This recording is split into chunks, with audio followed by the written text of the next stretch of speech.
Yo, good evening, everybody, and welcome to another episode of the Dutty Bumbacast. Basically, the #1 show on YouTube, innit, where there's just no filter. It's just a group of people from the roads, from the community, just talking about issues that are affecting people and just talking about them in unfiltered ways. So before we get into this week's show too much, what I want to do is I want to just take my time and introduce every one of this week's co-hosts. So me, myself, they call me Ross Really. I'm basically from the Ross Barnett Show, a show that comes on Facebook every Wednesday evening at 9 p.m. And myself, along with a group of others, we basically get together every Sunday evening to just talk about some of the issues that are affecting people, not only in the UK, but around the world. This week's episode, we're going to focus heavily on the recent spike in killings in the capital city of London. We're going to talk about people's experiences with knife crime, murder, and really just try and look at some potential solutions on how we can try and work through and try and improve the current situation. So without further ado, I'm going to introduce my first co-host, and again, you know, it's always to do ladies first. So I just want to welcome to the set and to this week's show. I was going to say man-like, but obviously it's not right to say man-like, innit? So I just want to say big up to Donna. What are you saying, Don? Yeah, you can say man-like, Donna, because that's morely me. Donna is man them, innit? Like, she is man them, innit? Like, she is. I'm blessed. Everything's everything. I'm home, I'm here, and I'm giving up smoking, so I'm a bit hot right about now. But other than that, everything's blessed. You're fresh back from yard, yeah? Yeah, man. Yeah, with a fresh lungs. That's what I'm saying. But sweating like a smackhead, serious. What was your saying? I was blessed. 90 degrees. 90 degrees. From 10 past 6 in the morning, it was 28 degrees, like bikini weather from the minute you're up in the morning till... It's just... I hate here. I hate this. I hate England. I know it sounds fuckery, but take me back to the sun tomorrow straight. Wouldn't even look back. No, man, I'm with you on that. So, okay, but you're back here now, and you're ready to kind of get into the Dutty Bumbacast and get back to business, yeah? Straight. All right. Straight. Next up. Straight. We're going to introduce man like Marty. Marty, what you saying, my brother? Yeah, I'm all right, B. I'm there, you know? Yeah, how's your week been? Yeah, it's been all right. You know what I mean? Working... Managed to get myself into the gym. I dropped down the stairs in work on Friday, twist my foot. You know what I mean? It was over embarrassing. Like I was making noise and everything, but like it wasn't even that bad at the end of it. It was just the shock of it, like. But yeah. Hold on. What noise was you making? Was you going Yeah, like that's like like it was only one step, man, just the bottom one. I just missed it. You know what I'm saying? But you're lucky because I snapped my ligaments and tendons from doing that at Christmas Day, and my ankle's still fucked now. Yeah. So you're lucky, B, and I feel them pain. That stopped me from going to the Rumble in the Jungle on Friday. You get me? Okay. Besides that, good. You're all good. All right. Well, look. Next up, I'm going to introduce Len. Lenny, what you saying, my brother? I'm good. Thank you for asking. I'm very well. Thank you very much. Nothing happened to me this week, so I'm good. I don't drop down those stairs because I got sense. I like how Len presents himself as extra polite, and Len... You know that? That's what I was thinking. Listen. One of the gutterest man on the line. Why are you going to put my name down, putting shit on my name? I'm a polite person. If you know me, viewers and listeners, if you know me, you know I'm a polite, nice gentleman. Yeah, me. Thank you. Okay. Well, look, last but not least, I'm going to bring to the stage, to the show, one of my foundation brothers. I want to big up man like Gilly. What you saying, Gil? Yeah, what's going on, my brother? You good, Jeff? Yeah, how you doing, bro? How's your week been? Well, it's been all right, but still it's been kind of hectic, obviously, my side of town. I'm in London right now, so it's been kind of mayhem this last week, saying, a lot of deaths and stuff like that, you get me? So some of it's been kind of close to, like, not direct to me, but people I know and stuff like that, so yeah, it's been a lot, man. Yeah, well, Rav, we're going to get into that. I know, like you're saying, obviously being in the city yourself, obviously you've got a lot of connections to a lot of the things that are potentially going on, and we're gonna come on to that. What I'm going to also do as well this week is I'm going to try and talk about everybody's own individual experiences. So I'm just going to kind of just throw it out there from now. Obviously, if there's anything that anybody doesn't want to talk about when it comes around to them, If it's something that you don't want to speak on, then it's cool. You just kind of just make man know, say, listen, I don't really want to talk on that, and then we'll move on. So yeah, that's how we're going to be moving through. So basically, for those of you who've never listened to our show before, I think I gave a reasonably good introduction before, but the Ross Barnett Show is a show that comes on once a week. We talk about certain issues, and then the Dutty Bumbacast is a sister show which you're tuned into now, and this is where we just keep it really, really, really real, and just talk about some of the more grimy issues. So this week we're going to be focusing on the murder. Hey, bro, sorry, yeah, bro. Can you send me the link so I can send it out? Yeah, let me do that right now. Send me the link. I'm gonna put it in the group, yeah, and everybody. Yeah. No, send it out. Yeah. But look, before we get into the serious topic, and obviously there's been a massive kind of spike in what's going on. I want to firstly kind of talk about a more light-hearted topic, and this is something that was suggested, and we're going to basically ask each of you to just talk about your experiences with the funniest time when people have moved to you. So, going to go over to Donna first. Donna, tell us the weirdest time when somebody's moved to you, innit? Well, I was saying earlier, not many people have in the last, 7 years. But the one thing that does spring to mind was when I was walking down line one day, just getting a food from Calf, just going by the steps, and these yardmans is like, yeah, be the walk on. You know that they do? And there's no way we fucking go, what? This is them. This is wait for the filler, man. Yeah, boss beer, what? Boss Bay? And they're looking at my things, man. Boss Bay? I had to say, runaway Bay more like. Hold on. How are they styling me as Boss Bay? They must try and say I got a fat pum-pum. How embarrassing. I just thought, try move away quickly. But the thing is, the more rude you are, they love it.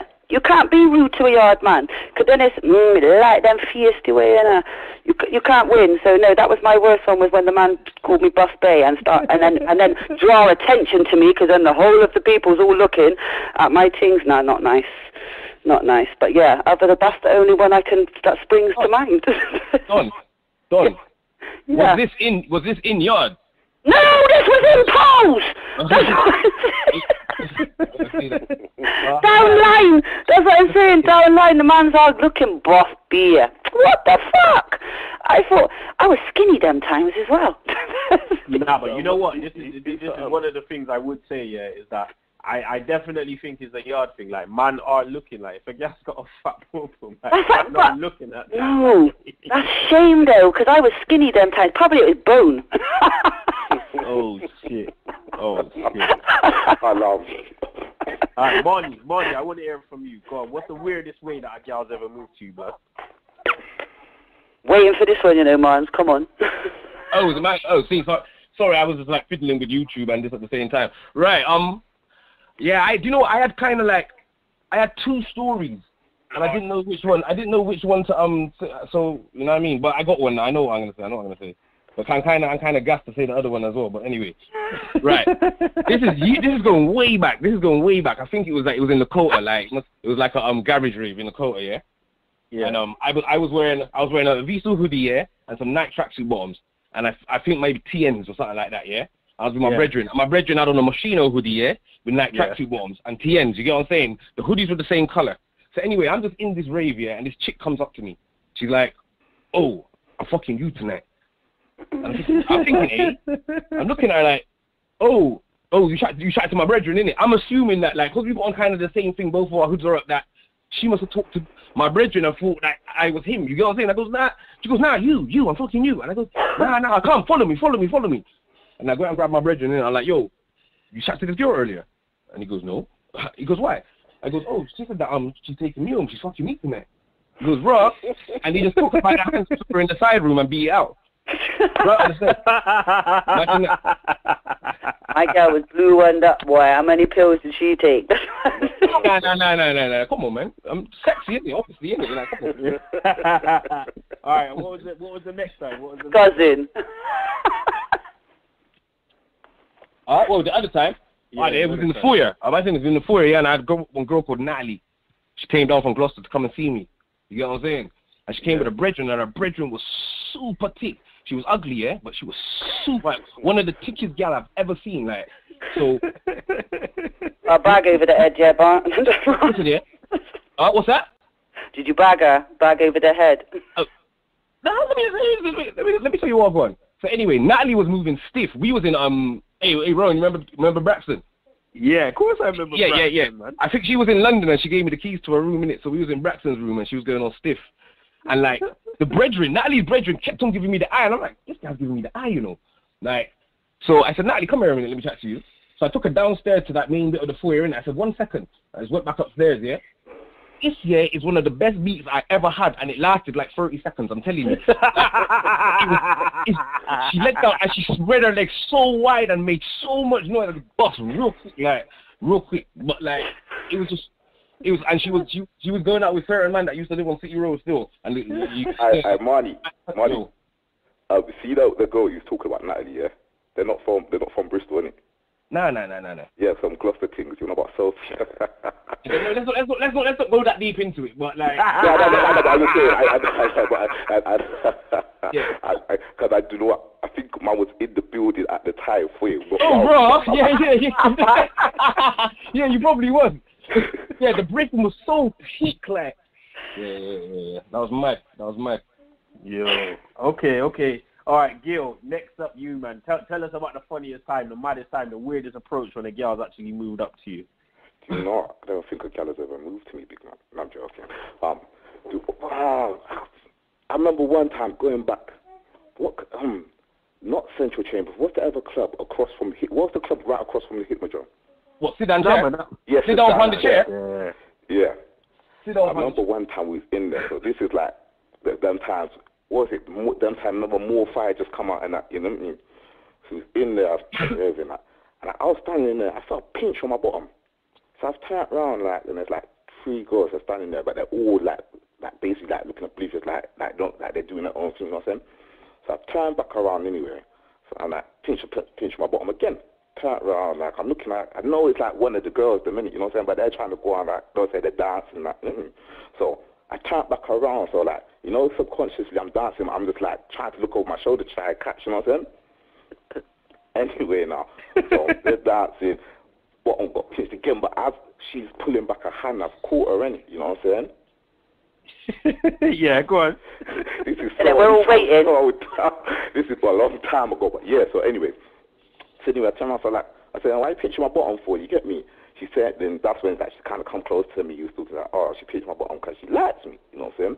But I was thinking, oh, why didn't you talk, you get me? And it's from there, and I remember we was dancing, a long short, so I ended up taking her back to, what's that park by the Marriott, is it Castle Park?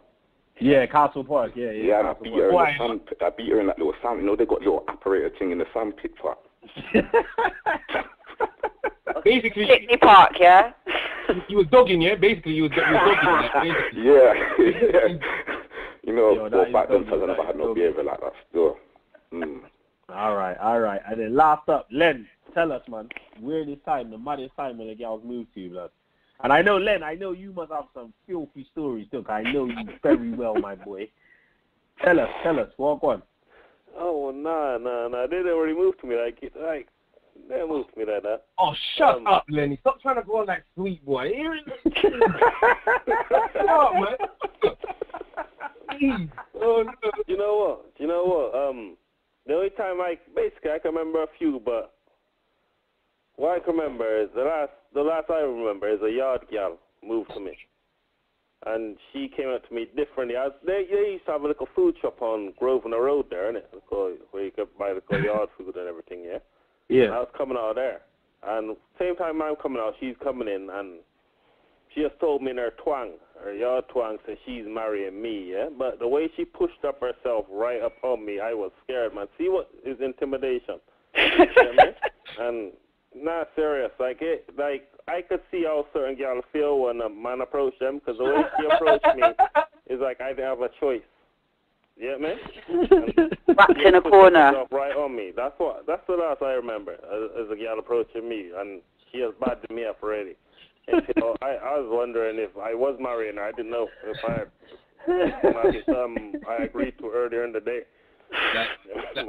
like Lenny, you're right. You know, like there's nothing worse than a girl onto you and you don't want her to be onto you. Like it's one of the most uncomfortable situations you can be in. Like Yes, and now you know what a woman feels like, because that's how man are. More time, like man don't give a fuck when you're out. Yeah, why I say, or just come in. They just roll with it all the time. Like I'm saying, let me tell you something. Yeah, I'm saying, when someone pushes themselves upon you, I'm in between the doorway, yeah, and one piece of little wall, and she's pushed up herself on me, like right up until I'm squeezed up on the doorway.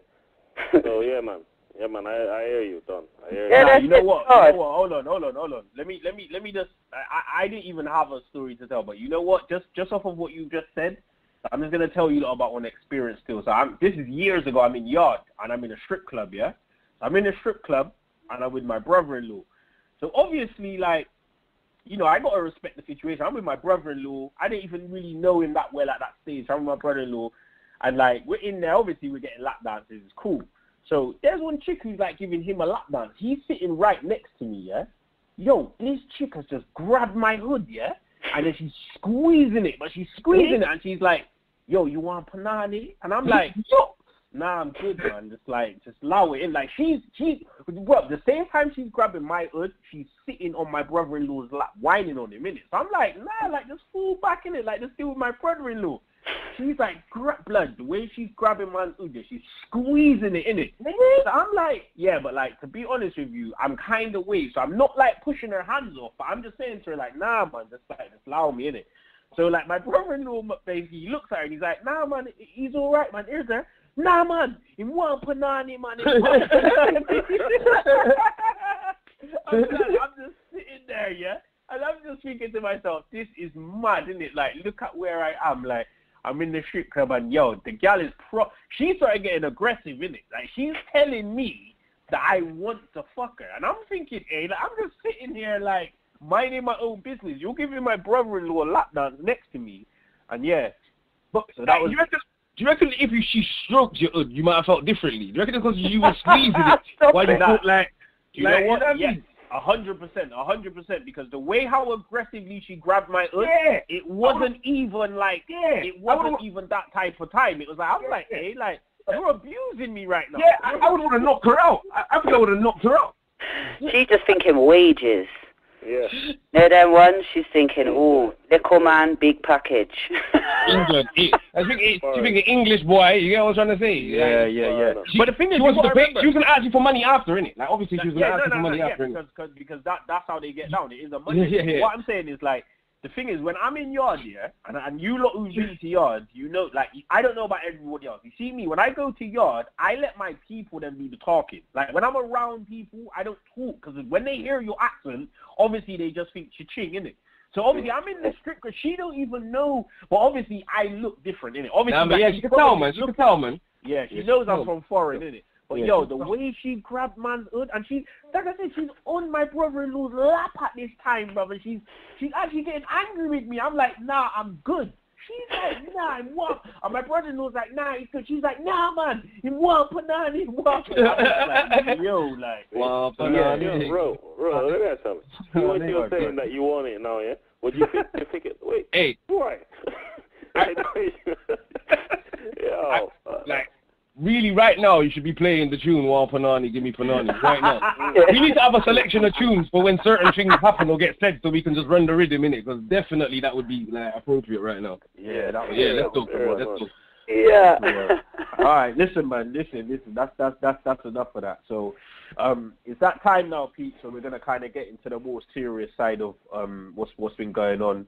And I'm just gonna take time, and I've got kind of a few questions, and what I want to do is I just want to one by one kind of run through everybody, and my aim is that by the end of this program, we can basically talk about actual solutions and what everybody thinks could be done or should be done in order for us to try and curb off this spike in violence. And I want to kind of discuss whether it is a spike, because a statistic that came out basically identified that the murder rate in London is basically higher than in New York's. And I remember when I first heard that statistic, my kind of eyebrows went up and I was thinking, raw. And then when I kind of look deeper into it, and again, I'm interested in you lot's feedback on this, but the first thing I looked at was, okay, well, in my mind, I'm thinking New York is much bigger than London, so that must be that London is really going on crazy. And actually, when I researched it, I found out that the population in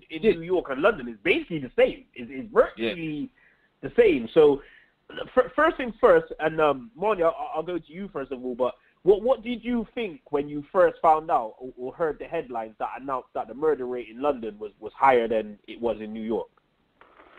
See, like, I'm a man, like, see, when I hear statistics, I don't really listen to it anyway, because statistics is only what you know. So it's just what they know. Like, how many murders have happened that they don't know about? So you get what I'm trying to say? Like, that's first things, and it's like, I don't know, like, I just thought it was just ratio-wise, isn't it? Like, in comparison, like, they would have to, like, say, okay, there's this many people here and this many people there, and it's in, like, do you get where I'm going? Like, it's because of how much murders are happening, and it's smaller. How they're talking, I can't really explain it. What I'm trying to say, but it's like on a scale. Yeah. So it's like, all right then. For example, in Chippenham, Chippenham is the most violent place in Britain.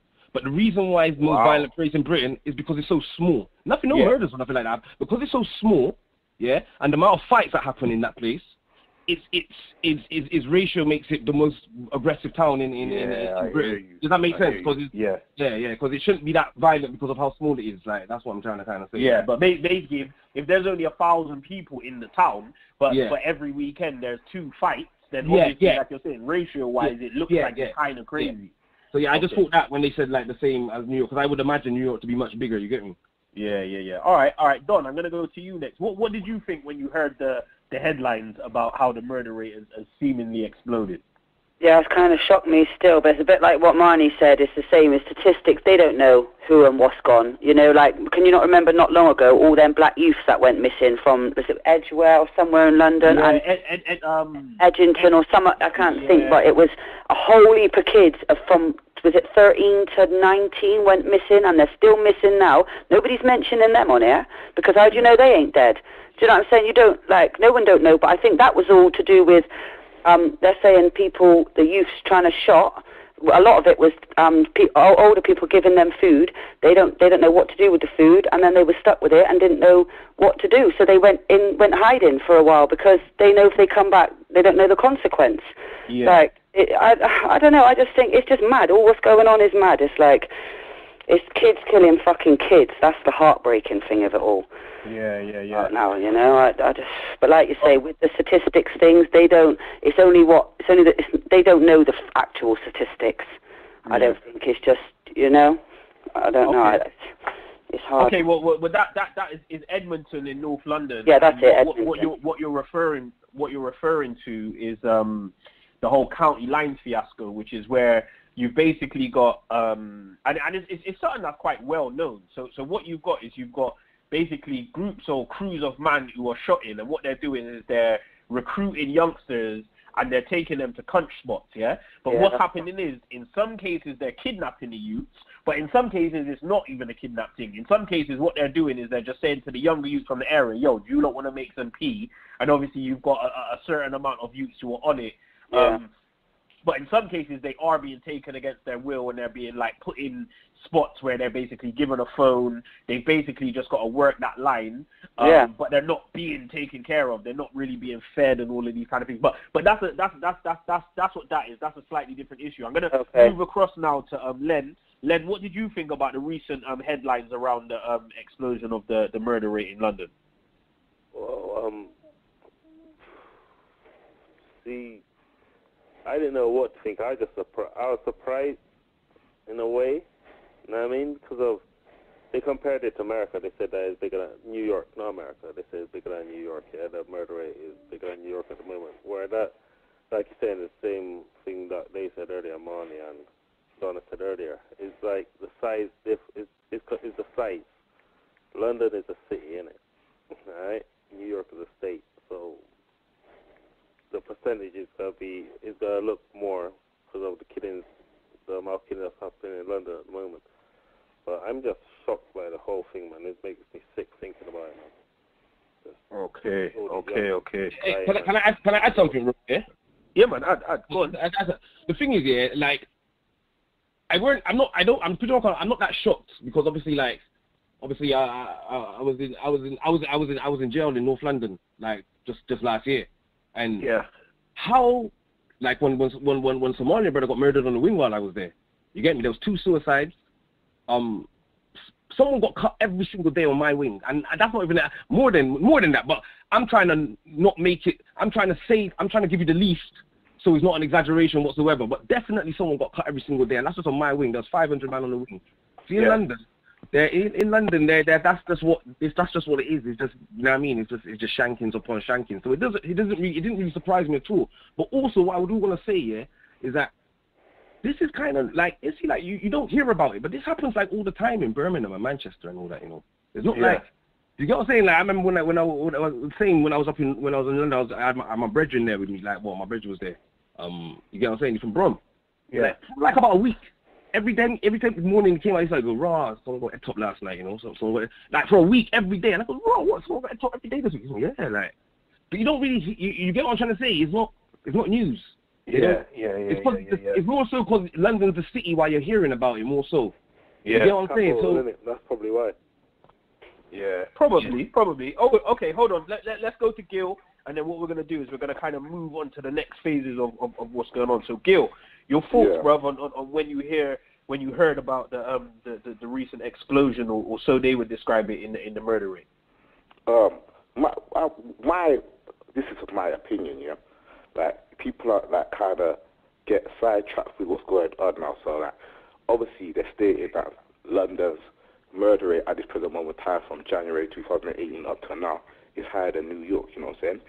We have to kind of look at the concept as why they say these things, because now young people now in London, and this is like now feeling the head that, we're better than America, so you're only going to feel and act up more now, you know what I'm saying? Because it's giving more people to more bang out, if you understand what I'm saying. Yeah, fueling them. So it's a hidden agenda why these people do, or the media put these sort of fake information out, you know what I'm saying?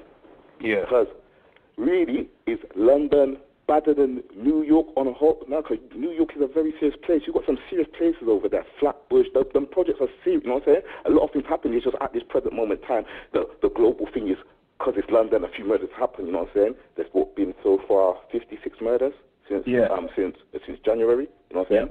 Sorry, majority of them have been young people, you know what I'm saying? There's also been older people, but it's to put that statement out, it sends out ripple effects, you know what I'm saying? Obviously, some people look at it and say, oh, wow, if that was really going on the streets of London, you know what I'm saying? But to the young people, when they're hearing it, it's only fueling their thing, you know what I'm saying? Yeah. Hold on, Len, I heard you got preach, brother. Go on, Len. What you saying, Len? No, flipping hell, man. I saw the jumping up, flipping saying, because Gilly carried on. I thought, like, they're talking about London being better than America at the moment, New York, yeah? Yeah. And New York probably doesn't hear this story yet, about what's going on in England at the moment. Do you understand? It might not be world global news about the... Yeah, that's a good point. No. It is. I've seen some footages of American news. I'm sure talking about the state about what's going on in London. But I would think it would be still like that's a lot. That's a high rate. That is news. You get what I'm trying to say? For such a what's supposed to be a civilized place, you get me? That is news still. Okay. Well, all right. So look, this the kind of catalyst. Go on. Sorry, Moni. Go on. This is I'll be real quick, yeah. Freaking alright then. See, like from back in the day, innit, like everybody always wanted to like this is like the consequence of what people want in it. This is everybody always wanted to be on par with America, innit. You wanted to get the trainers at the same time, you want to see the movies at the same time, the music, because we used to always be behind, innit. And since the internet, we've all caught up in it. But you have to understand that it's inevitable that this was going to happen because not just the good is going to catch up, the bad is going to catch up as well. Do you get what I'm trying to say? You're not just if we catch up with them, it's not going to be just the good side of it.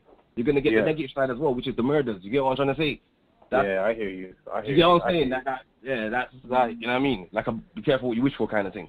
All right, so let's kind of just again going back, and what I'm trying to do, guys, is I'm just trying to build the picture, and then obviously kind of talk about the events that I've kind of led up to it. So.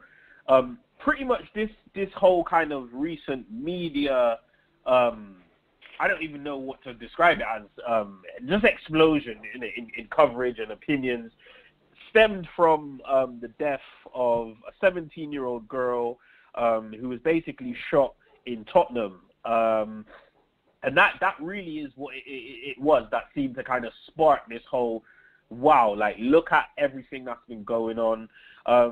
And one of the things that I want to kind of ask each of you is 17-year-olds, what's your individual experiences been with knife crime or violent crime? Like, growing up, I want to just kind of hear about each of your experiences. And when you were 17, how tuned in to the violence that was around were you guys?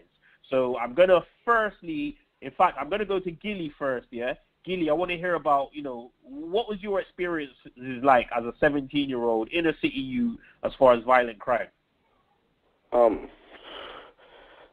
you're making me go back into the books, man, showing my age now.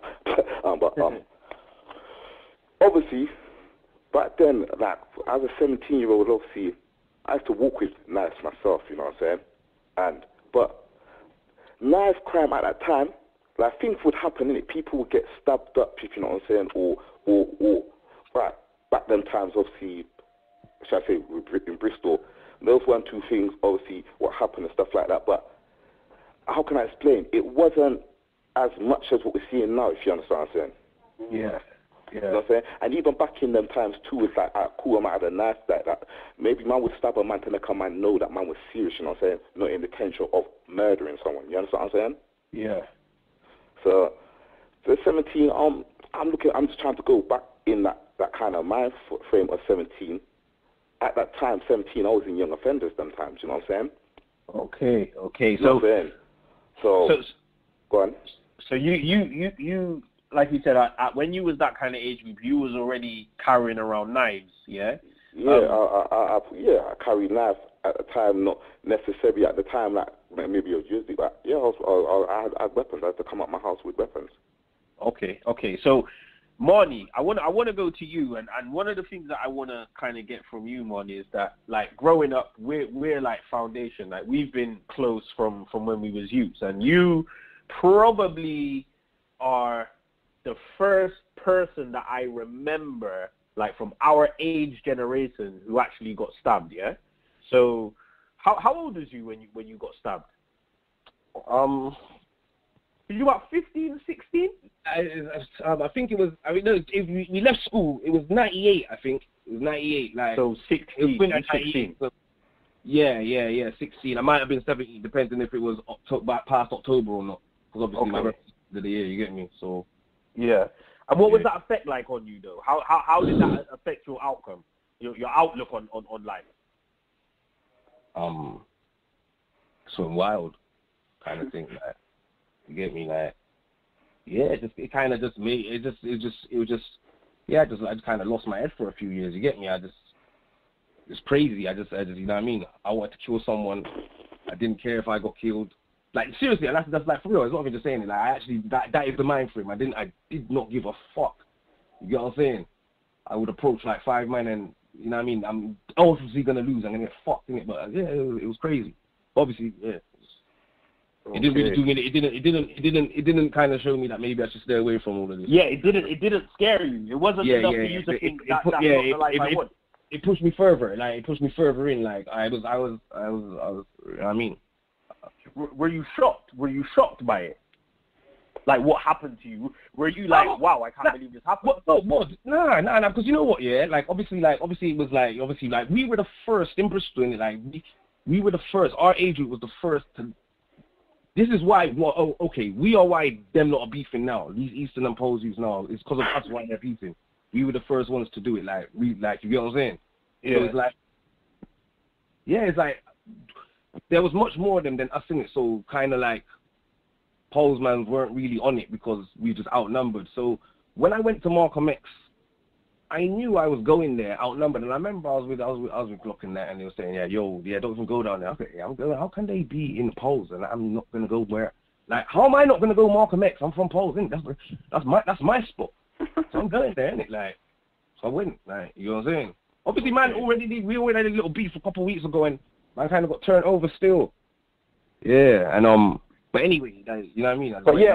I mean, look, the main thing I want to focus on is really like the mindset of a 17-year-old, and you know, I think the media to some degree are painting a picture, and I'm not saying they're doing it wrongly or rightly, that I definitely think they've made it out like, 17-year-old, like, but my question is, are 17-year-olds aware of the risks of the road? You know what I'm saying? And that's really where I'm trying to get to. So, can I say something? Yeah. Go on. Yeah, so watch that. So, yeah, so in a sense of a 17-year-old man, all depends what you how can I say where you're at or where you've been at.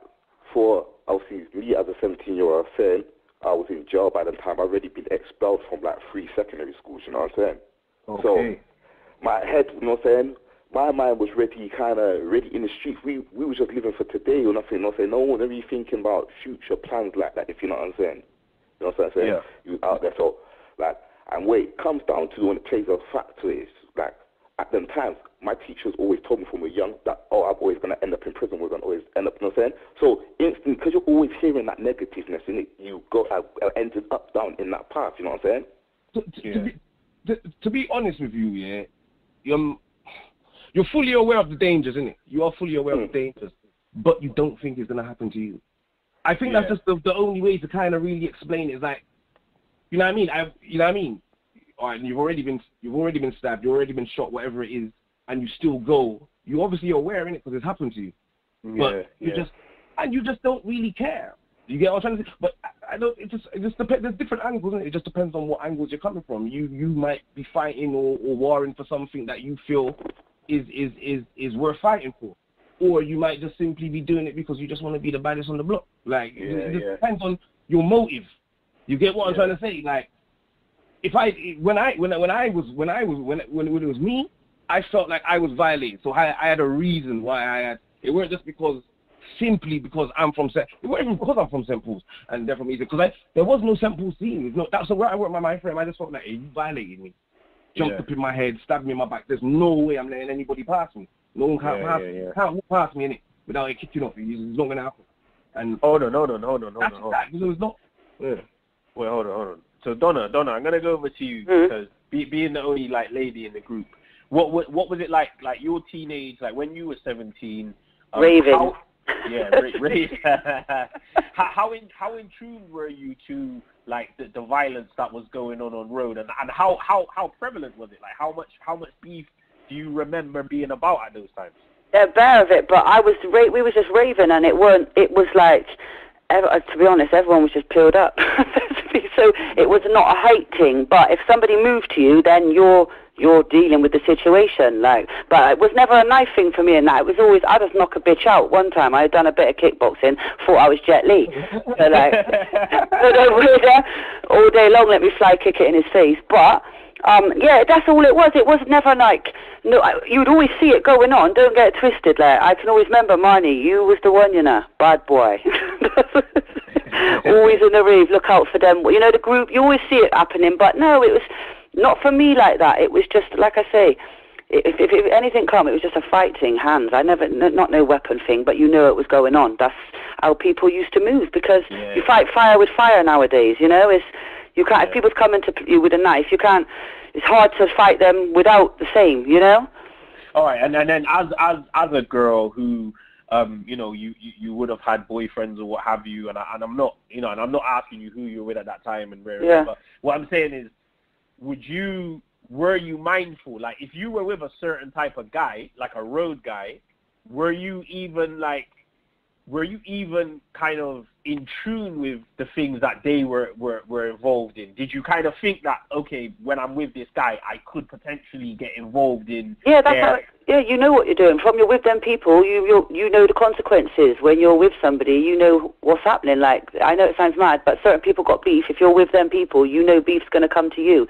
So when you're rolling with people, you know what it entails. Do you know what I mean? You don't go into things blind, like whether it's boyfriend, friends, family, or what. If there's certain shit, if people's rolling certain ways and you're rolling with them, then you have to roll that way and take what's coming. Yeah. All right, Len, go on. I want to hear from you as well. What are your, from when you were 17, what are your kind of memories of the violence that was going on road? Why, at that age there, I think it was just fighting. Just fighting. I mean, like, if you can't punch, you can't use your fist, you're fucked. It wasn't really a knife thing. Yeah. I mean, but now, like, the first one, really, like, it was Money, the first person. Yeah. And I can remember hearing that he get it now, yeah? And I just remember being fucking, could remember him and Dan's close. Him and my brother's close. So Money's at our yard every fucking weekend. So we live from St. Paul's until we move up a shire, Money's been around us now, yeah? So when he did get the joke now, yeah? He coming like my little brother that get joked. Yeah. So I was fuming, man. And then seeing him and seeing him, he kind of move properly and then fuckery there, and then following him to get his stitches taken out.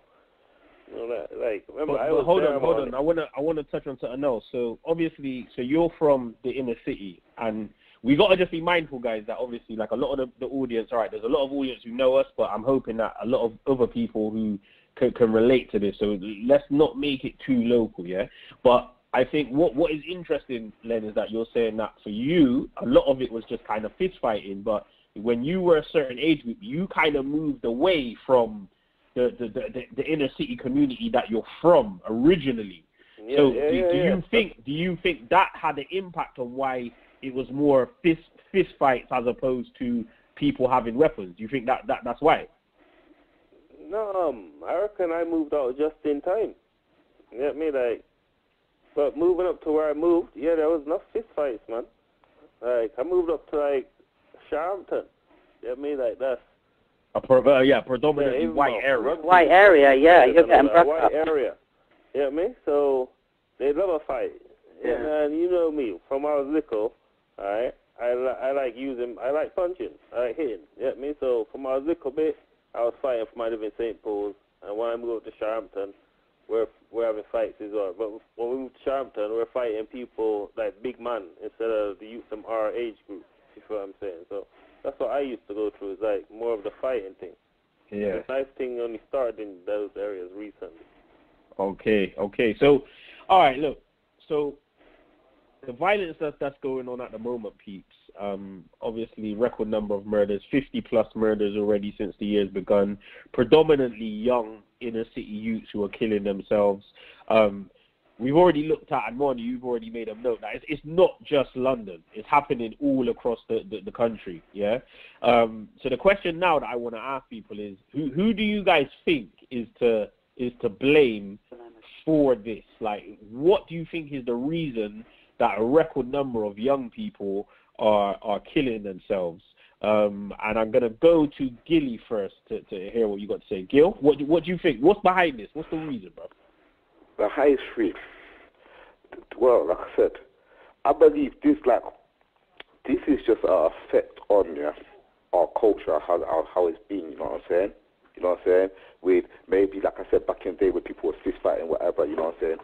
Even back in the times where, like from the 90s, Manchester, Birmingham, they've been on gunplay from a long time, you know what I'm saying? Yeah. So I would blame our social living, you know what I'm saying? That's what I would put that as one. What do you mean? The environment we live in? At today's society, where it is, because see, young people now. Remember, most young people right now in London, the majority of them maybe know one or two people who are close to them who have been murdered. You know what I'm saying? Like knife crime now is not nothing new to them. You know what I'm saying? It's part of the normal for them. Just like how we would have a fist fight back in the day. Like Lenny said, to them now it's part of the norm, innit? So I would say obviously that the older lot, my generation, who certain people can't grow up yet, you know what I'm saying, still stuck in their young days, you know what I'm saying, filling the young people's head with this lifestyle. And and I blame parenting. Yeah. Okay. Well, and parenting is something I wanna definitely come on to, because I've got my views, and I think parenthood is one of the solutions anyway. That's one of the ways in which we can try and get people out of it. Marnie, what are your thoughts, bro? Whose fault is it? Why is this recent explosion going on, and why is it going on across the country?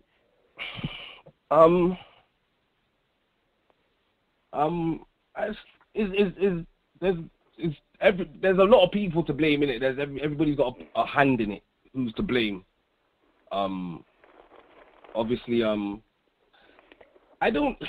obviously, like, all these crimes are getting reported, and is like the levels upped a little bit, but I don't know. It's just, to me, it's all right. Then people say, oh, things are getting really bad in it, but like maybe like 200 years ago, things was much worse. You get what I'm trying to say? If when you look at it, this is just what happens through life, isn't it? You get ups and downs, isn't it?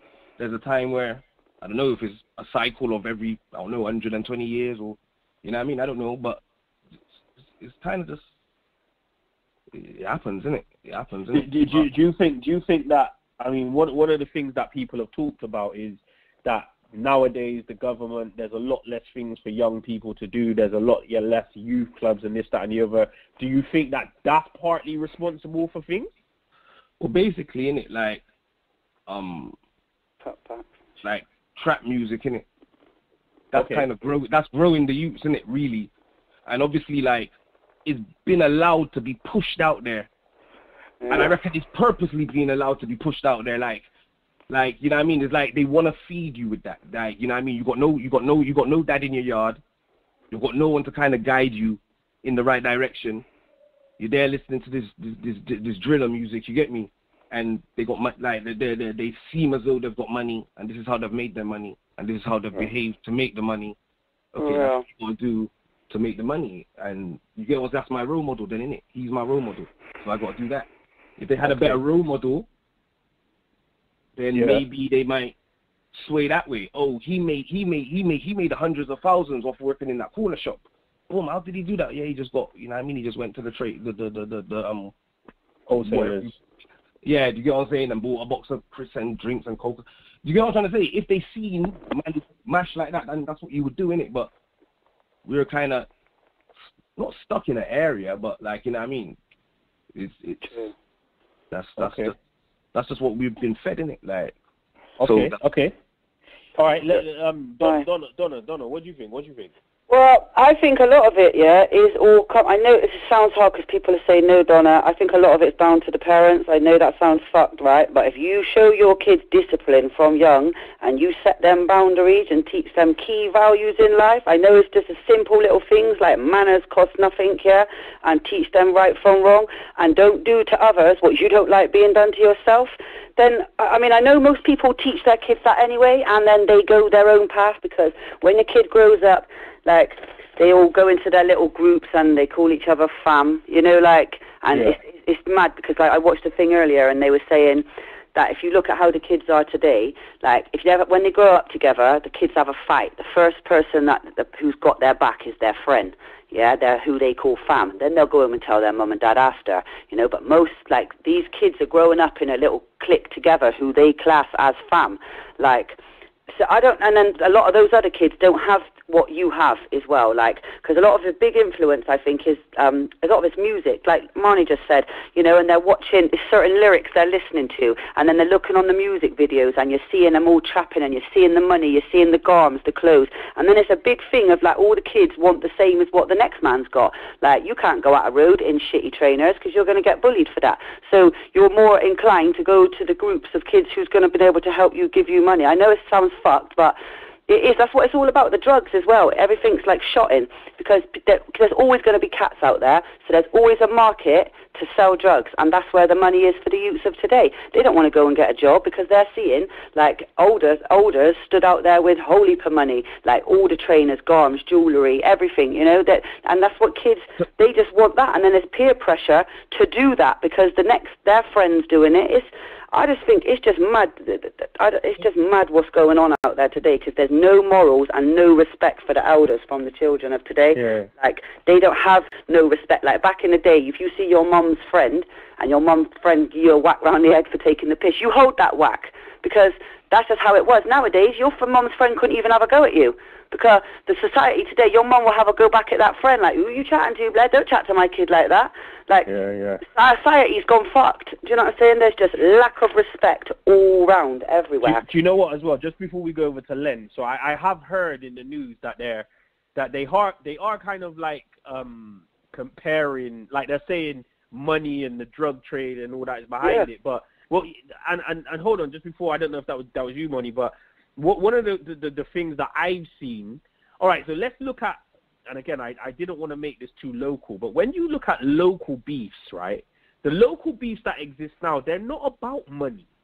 They're not about money. Like, all right, there's always going to be beefs out there because a man owes a man money, and then, but they're not about money at all, bro. Like, the main actual ongoing beefs are not about money. It's just about pride, isn't it? Yeah. Exactly. So I feel like a lot of what we're being told. You know, I just hear a lot in the news where they're talking about, you know, these young people, they want to do this, that, and the other for money, and they're talking about the drug trade. And I'm not saying that the drug trade doesn't have a part to play in all of the fuckery that's going on, but just a question and a point that I just want to make is that from my personal experience, a lot of the beefs that I see, they're not about drugs, really, because see what it is, you're bro, not doing business with a lot of your ops. You're not. Rowan, yeah? See the police. They just like to make a movie out of everything. They just make a movie out of it. Like, it's violence. Yeah, this youth might have been arrested for drugs before, but they don't know if they're fighting over drugs. They don't even know why they're fighting. Like, you get what I'm trying to say? They don't even know. Yeah. They're just assuming, and they're just making a movie out of it. You can't really listen to what they say. You gotta kind of read in between the lines and like, you know what I mean? They're saying postcode thing more. That's what I was just about to get to. I mean, it's a bit harsh. Hold on, Gil. It's a state, you know what I'm saying? That's how it is, but I don't want to hold up too much because I know Lenny's waiting to jump in. So. All right, let's go to Len, and then we'll come back to you in a minute, Gil. Yeah. Go on, Len. What have you got to say, bro? What do you think is the cause of all of this violence? I blame some of it's to do with the parents. I can't blame it all on the parents, yeah, because kids are going to do what they got to do. Yeah? Definitely not. I blame some of it's on the parents. I blame the government. I blame social media. I blame the music. I blame it on things like kids don't got fuck all to do. Yeah. There's nothing for these kids to do nowadays. And when we were growing up, we had little clubs, little youth clubs. We had like the male youth center. Yeah, maybe we had little things where like you pay your little 40, 50 pence to go to. We even had swimming. Look, they've even made it so expensive kids can't really go swimming every fucking day. Yeah, man. Like, we used to go, look, we spent £1. We used to go to Eastern Sports Center. Yeah, man, there used to be things out there for these kids to do. The kids are so bored nowadays, and the only thing they're doing is fucking going out there and catching up with one another. They haven't got nothing more to do. What are they, like, that's what I blame. I blame the government, or the government got a lot of fucking responsibility for, you think, yeah? Yeah, man, definitely. Okay. Gil, I'm gonna go back to you because I know you wanted to make a point before. I mean, it was mentioned about the whole postcode war thing. So what have you got to say about that, bro? No, that's what it is. Most of these youths are fighting. These kids, they don't got nothing personal. Like, half of them, they don't even know each other like that. You know what I'm saying? It's because I'm from that part and they're from that part. You know what I'm saying? That's what it is. You know what I'm saying? There's no financial gain for it. You know what I'm saying? It's basically it's petty. What is going on amongst us right now is stupidness. Young people are losing their lives over nothing. Yeah. You know what I'm saying? It's stupid. What? Because you're from that estate, I'm from that estate. Like, you know what I'm saying? So it's only natural that we go get at it. You know what I'm saying? But it's mixed up because you know what it is? You're over that estate and I'm at that estate, and we're beefing, yeah. But your elders might know me, and I'm cool with your elders, but I'm not cool with you. It's stupid. You know what I'm saying? Yeah. It's the movies and the music that's yeah, of course. All these things, like we say, social media, music. Today's society, this is. Certain people might not agree with what I said. this is what the government wanted for us, isn't it? You know what I'm saying? Yeah. They don't want us to build back up as one, as a community. So you keep defunctioning them and keep lowering them down. They've been doing this for hundreds of years, and now what we're seeing now is ripple effect. You understand what I'm saying? You listen to Marcus Garvey and the people were talking about these things some time ago, and now we're still coming back and it's still in effect. You know what I'm saying? It's like, it's cool. It's cool. They're making it cool to stab each other now. So I'm hearing about this points thing as well. Yeah, that point system. Yeah.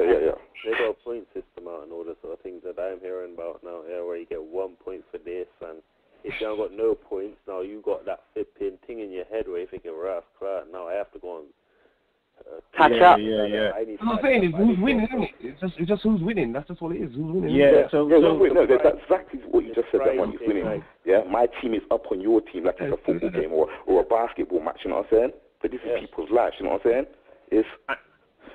And just hold on, just as well. Hold on a second, Len. I'll come to you in a sec. Hold on. So just for those of you who maybe have not even heard about this points reference that has been made, there's basically been some talk, some word on the internet or the road or what have you, that says a lot of this violence that's going on is attributed to points, and that gangs are basically keeping score of who's done the most stabbings, done the most work, basically, put in the most work, and they're basically saying that people are being more respected because they've got more points, and they're getting points by doing stabbing, shootings, and various different other things. But, you know, the question is, all right, so what is the prize? Because you get all the points. Go on, Marty. What is the prize? What is the prize?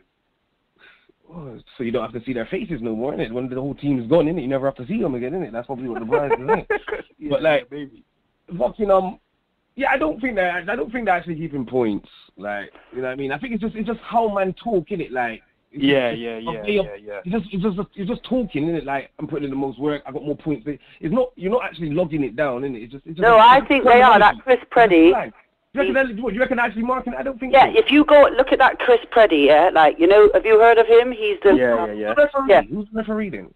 Right, he's well in with all the kids in London. He's like doing that sort of must fucking actions or whatever. I don't know what it's called, but he's like in with all the kids, and he was chatting to one the other day, and the boy's like, yeah man, poke, dip. Yeah, like, man's is on the score sheet, lad. Like, man's has done 6. Yeah, and he's like, you don't even know who you fucking, if you killed them or what. He don't business. He's on the sheet, like. No, but what I mean is, no, this is what I'm saying. I don't think there's actually a sheet. What you're saying there, Money? Sorry?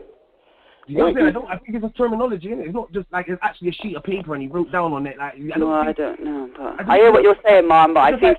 I dipped down 7 man. I know I dipped down 7 man, and I know because I done it. I dipped down 7 man. Like, you know what I mean? Like, I've done more. I know I've done more than you. You ain't dipped down nobody. I've done 7. I don't think you wrote it down. Like who's they're not writing it down. Do you know what it is? It's recognition, innit? So you have to remember too, with the music too, they do. Remember, all the music was getting put out, you know. What they're talking about is what their team's doing, innit? What their gang's doing, you know what I'm saying? So it's at the same time, if you're claiming that your gang and your gang's this and that, innit, you have to have some sort of regimen, innit? It's all good saying it. You kind of, you know what I'm saying? You need things to go along it, so other areas can hear it and say, all right, cool, them lot are putting in work, them lot what licked over that and this, that, you know what I'm saying? So that's their thing, it's just a talk of their error or slang in it, with up points and stuff like that, not physically you know what I'm saying? That's people taking it literally what they're using.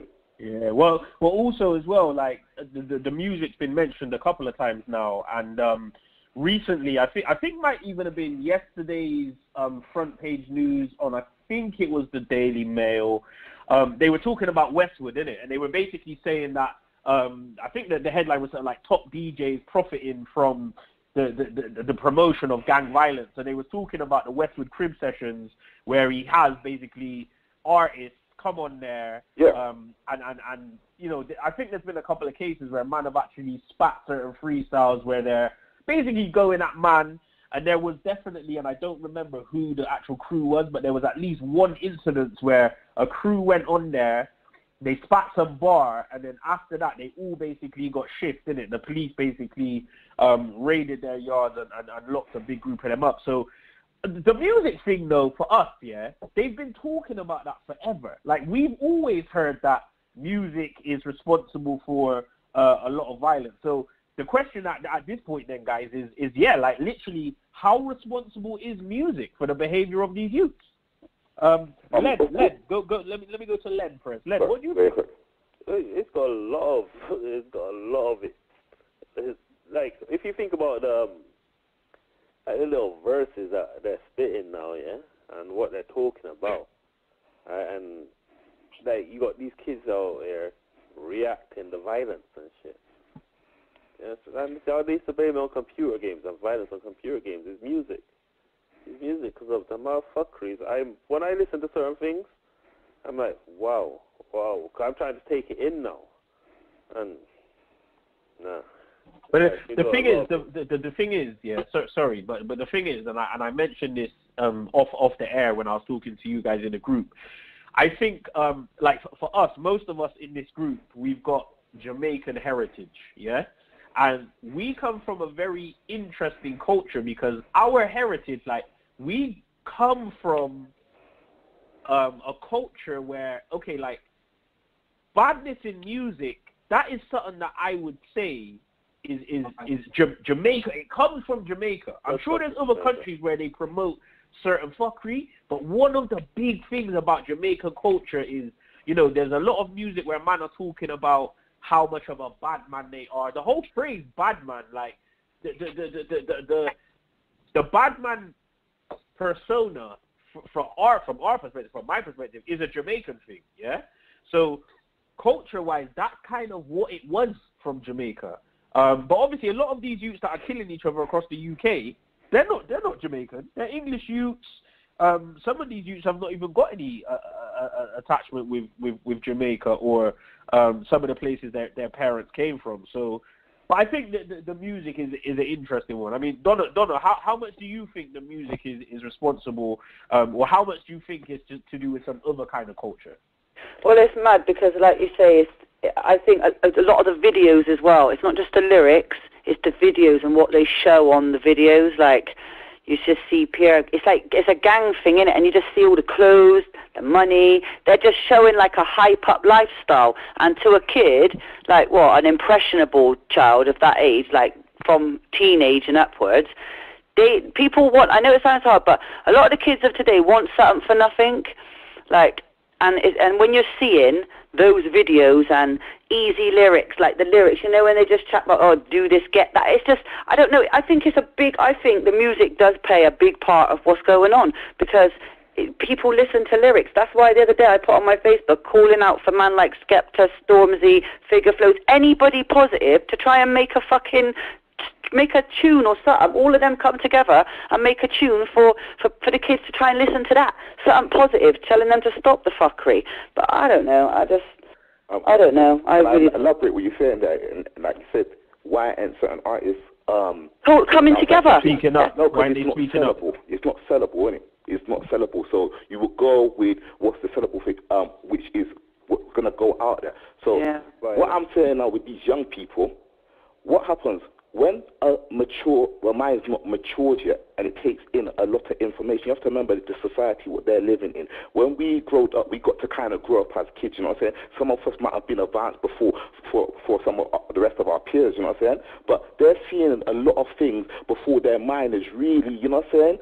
Yeah. Matured up, you know what I'm saying? So that's what happens. What do people expect when you're showing certain young people certain things and their mind's not mature? These are the outcomes, what you're going to get in it. You're not going to see nothing positive from it. You know what I'm saying? So, and can I just say, the kids of today, everyone's smoking skunk, right? And I send in a lot of the kids. No, it's true though, right? If you look on the percentage of kids that they're saying now have got mental health problems from skunk, it's fucking ridiculous because a child ain't supposed to be, they say a kid ain't an adult until he's 18 years old, yeah? So if you look at the scientific side of things, they're saying that the skunk that kids are smoking today is killing off certain brain cells and making them not form properly.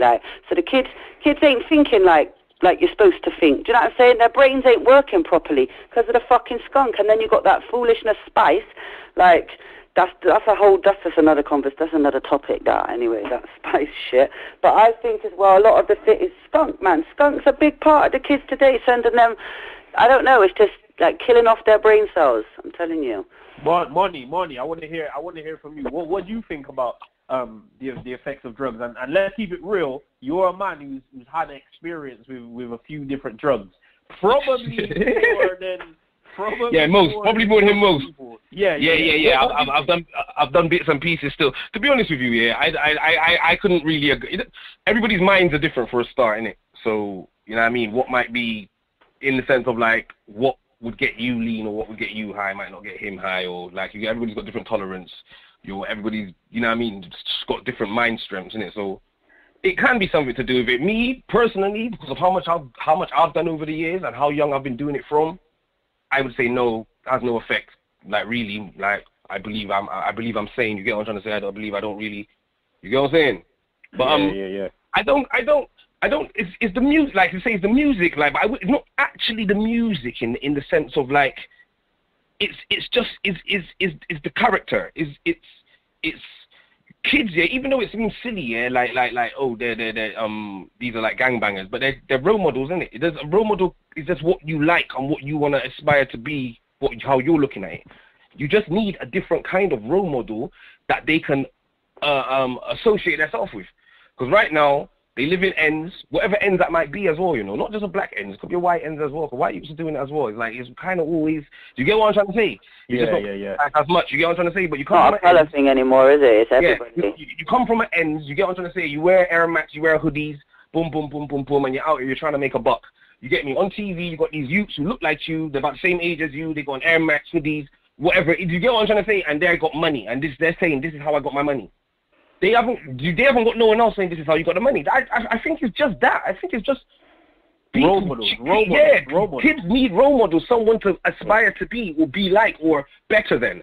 You get what I'm trying to say? If you've got the mentality, right, I want to be better than him. So that means you have to be better than him because what your role model is a differ. You get what I'm saying? So yeah. It's just a different role. You got to find some kind of like you got to find some kind of ghetto you, yeah, and make him do something positive. Yeah. And make, like, you get what I'm saying? Like, obviously, people got music, but music it's not music's rubbish, but it's just like, yeah, just do music. Somebody actually needs to do something properly, like, you know what I mean? Something articulate, something that you know what I mean? That leaves a legacy more so than music. Like, you get what I'm saying? Yeah, and then maybe someone might think, oh, I want to do that. Yeah, I think there's definitely a lack of role models.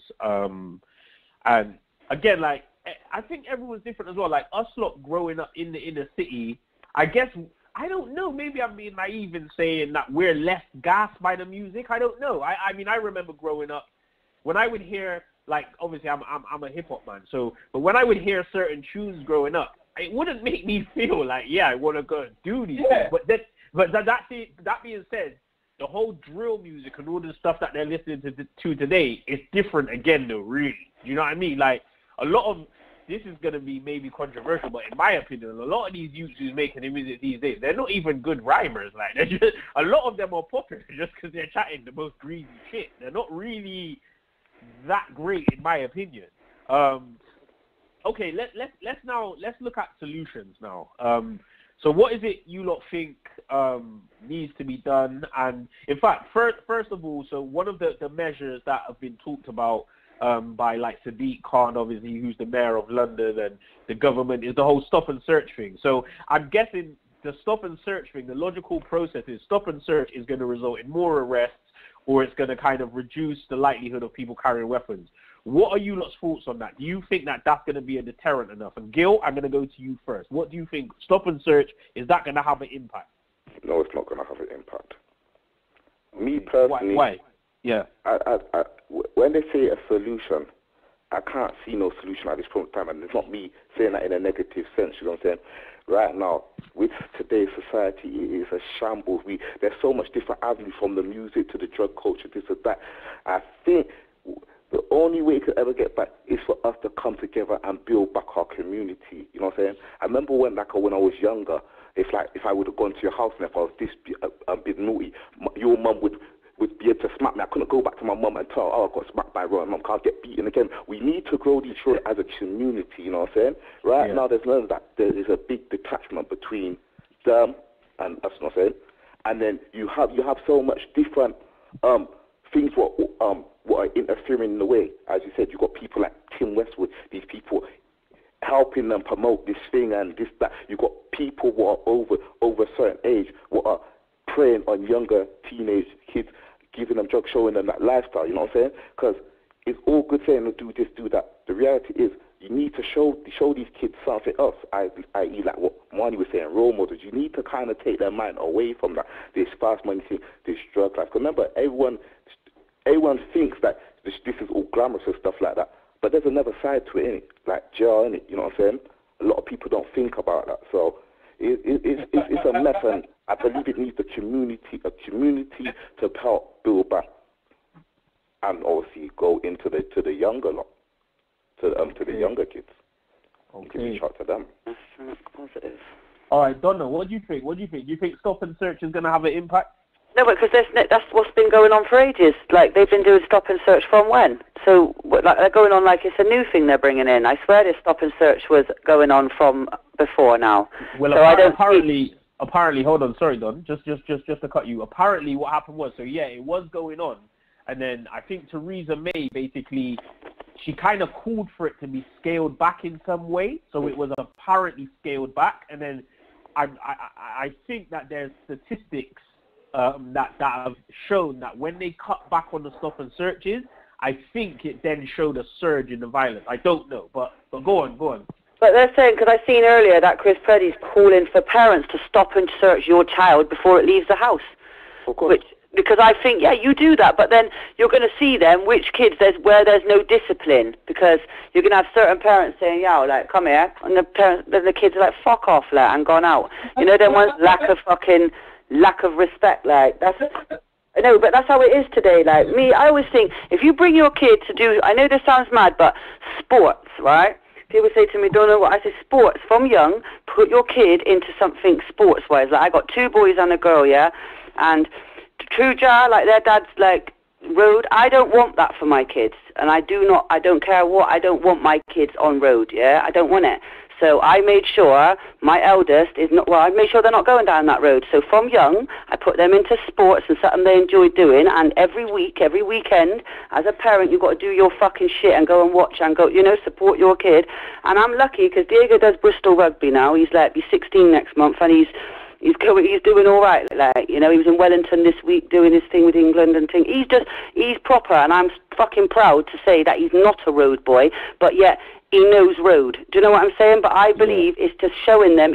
You just got to be constant with them and keep them doing sports, giving them some form of club, because there ain't fuck all out there for them youth club wise. But if you just show them, I don't know. I'm just fortunate that the sports has helped my kids. You know, it's so far, so far. Do you know what, Don? I want to say, sorry, Onomon, I'll come to you in a second, but I want to say, Don, I just want to applaud you for that, yeah? And actually, my view is that the solution is the parents. And I think it doesn't matter if you as the parent are a road person and come from road. If you can identify that you don't want your child to go down a certain road, I believe that you can do things to try and reduce the likelihood. You can't obviously, you can't stop them, you can't force them, but I do believe that if parents take certain conscious steps to try and keep their child away from the path, I think it's less likely to happen. And I think a lot of it as well, where they've seen their dad, like, lock up for the whole of their fucking life, it's like, they don't want that. They know what road means, yeah? They know like, when you're shot in food and shit, they know the consequence, yeah? No matter how fucking invincible you think you are, how much money it puts on the table or whatever, you're going jail. Yeah, end of. You're going jail. And as kids, they didn't like their weekends travelling to go and all day in fucking 2 hours in a car to sit for epoxy 2 hours, to drive back home for 2 hours. They're not in it. So they know, they've seen, and they know, and that's not their road. They'll tell you straight, I ain't going to prison. You're mad. I'll never go to jail, man, because that's some waste man business. Look where that is now. Some joke thing. Do you know what I'm saying? Like, so it's hard. It's fuckery, but you just got, I don't know, I just think... Nah, man, nah. Fuck off. Nah, joke me around. Joking, man. Go on, your time, Marty. Your time. What you saying? No, I agree with both of you. Both of you just hit the nail on the head, really. Like, you just got to do the best you can to kind of steer them in the right way, innit? And you just got to be kind of onto them as much as you can be without pushing them away, kind of thing. You know what I'm saying? Yeah. All right. Well, I'm gonna go. Hold on. I'm gonna go to Len because Len is basically the most parental person in this group. Like, he's got the most kids. He's actually a granddad now. Oh shit. He's only 31. Len, what do you think about it? What do you think about stop and search, bro? Well, I don't know why the fuck they stopped doing it. Fucking stop and search them, yes, and if they find them with some rascal lick, that's what I fucking think. Do you reckon that stop and search would make a difference to a lot of the young people, yeah? You know what? I'm not sure because, like, the way they haven't got no manners, they probably don't give a fuck if the police stop and search them anyway. They probably are dying. That's probably more points if they poke the police. Think about it. I mean, like the only way you could deal with, like, you have to deal with it from the house, from home. Just like look, it's what you said already. For fuck's sake, like, you have to deal with it from the house, man. Make sure you grow your youth in proper. Hold on, Marty, hold on. Len, finish your point, and then we're going to go. Make sure they know right from wrong, alright? Make sure they know, like, the road, alright? But they don't want to be the road, if you feel what I'm saying. Like, they don't want to be involved in that sort of bullshit lifestyle. You have to, and that's what parents have to do, man, to fucking just be on to their youths, them. Because that's where it starts, from the house, innit? Okay, you know what I mean? Okay, no. I'm with you. All right, look, Marty, man, you're desperate to say something. What you say? Oh, it was me, sorry. Gil, go on, Gil. No, what I was just going to say, sorry. Can't tell the difference. You've got Barry White in the background. How can you not? You know how smooth Barry White is? You know how smooth? Go on, Gil. Yeah, so listen, where is it? See, we stop and search, yeah? I don't know, up in London, you have to remember with these young people in London, most of them are on estates. Remember, most of them are not walking road, because if they see that ops, as they call it, yeah, it's on in it, you know what I'm saying? So most people are up in their states, you know what I'm saying? Unless you're going to start getting to the stage where people are policing within the states, you know what I'm saying? Yeah. It's not going to have no effect, you know what I'm saying? Well, I haven't see all the flipping, what they used to call them? They call rent-a cops that used to walk up and down. Yeah, the community. Yeah, where are they now? Because I haven't seen no community cops for flipping ages. Are they still running about in London? Yeah, I see them about up here. Because right now, I don't really see them in Bristol at all. Like to answer your question, yeah, it's not going to stop them carrying knives, isn't it? No, it won't stop them. You see feds come in, you can just dash your knife in the bush, or you know, I've been putting this. I've been jailed 5 times for carrying knives, isn't it? So that answered the question for me. It didn't stop me. You know what I'm saying? Yeah. You see what I'm saying? Like, it makes no difference, innit? Just bowls it. Like, you see feds come in, you just bowls it. If it's not too big, if it's not big, you just bowls it. If it's big, you just dash it in the bush. Get a new one. Okay, look, so the last point that I'm going to want everybody to just put forward is just finally, guys, I just want to hear everybody just give across one clear thing that they think is the way to help reduce it, yeah? And I'm not going to rush anyone. Can everyone just wait? I'm going to come to everybody. And seeing as we're on you, Marnie, I'm going to leave it with you first of all. Give us what you think is the solution to reduce the amount of violence that's taking place. To be honest with you, I don't know. What can you do? Like, I don't know. I don't know. It's, like I said, they just need something else to aspire to. They just need something else to, like, want to be like. They need to find something else that tickles their taste buds enough when it comes to making money besides drugs and, you know what I'm saying? You know what I mean? They just need, and yeah, it would start at home, innit? They need that one person to kind of, even if they ain't the person who they're looking to be like, who can steer them and show them the right way and make sure they actually do that as their job. Like, instead of just, you know what I mean, being so open and making their youth see certain things, and maybe it's not a good idea. Yeah. Like, so, like, obviously it's hundreds of years we've been around, but it's still, it's like everybody who does it is doing it fresh, and it's like a learning process, you know what I mean? It's really, they're like that because of us, innit? Really, they must be. You like, can chatty. Yeah, you know what I'm saying? Hold on. What do you mean because of us? You mean because of their parents or the older generation? What do you mean? Yeah, like we are the generation that they're coming, that they're kind of springing off of. Do you get what I'm trying to say? Like, you know what I mean? Okay. Like, do you get what I'm saying? It's like, we, you know what I mean? It's, yeah, that's what I believe in it. Like, you know what I mean? It's like kind of springing off of us, innit? Like, so from what you're saying is you think the solution is just better role models, and those role models start from where? Do they start from the family? Do they start from musicians, or where does it start from? Nobody has a responsibility for everybody, but everybody is responsible in it, depending on if you care about what is going on in the world, innit? Like, if you care, you might take it upon yourself to be more positive, but you don't have to do that. So you have to start at home, innit? Because they're your children, innit? But you know what I mean? Yeah. But that parent might want them to be roads. You know, you never know. The parents want their youths to be roads. So yeah, okay. So all right. Donna, I'm gonna go to you. Donna, what do you think? What is the solution to stop or at least reduce the amount of violence that these young people are indulging in? Do you know what? I don't think there's I know it sounds fucked, but I don't know the solution. Like, I really don't know, like, how this is gonna fix, because right now it's going from one level to another. It's just getting worse. You know, I hear what Marnie's saying. Like, get some role model. That's what I keep saying. Why can't the music people, the music industry? I know it's because it don't make no money, but at least try and collaborate together and make something positive for the youth of today. You know, like. I don't know. I don't see there being any solution to this, because it's just gone from when you're looking at the statistics from back in 2010, it's just the fucking same. It's like it's just getting worse and worse and worse and worse. I don't know the solution. I really don't. I mean, like I say, being fashionable. Because it's a fashion, you know. It's not like they're bad. It's just a fashion.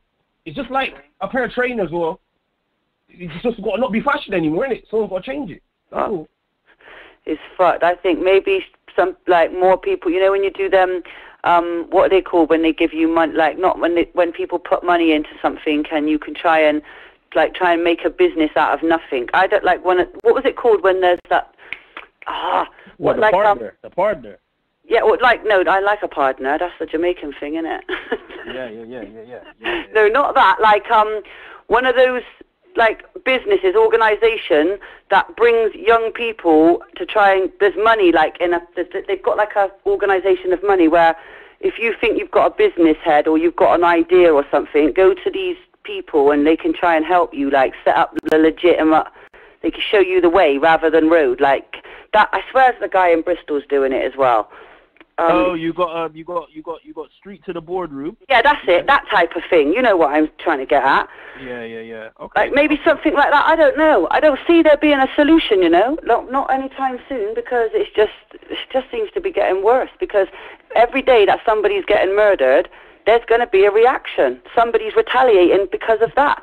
So when that girl 17-year-old got shot, her people them's going to go for the people that done it. It's not going to end.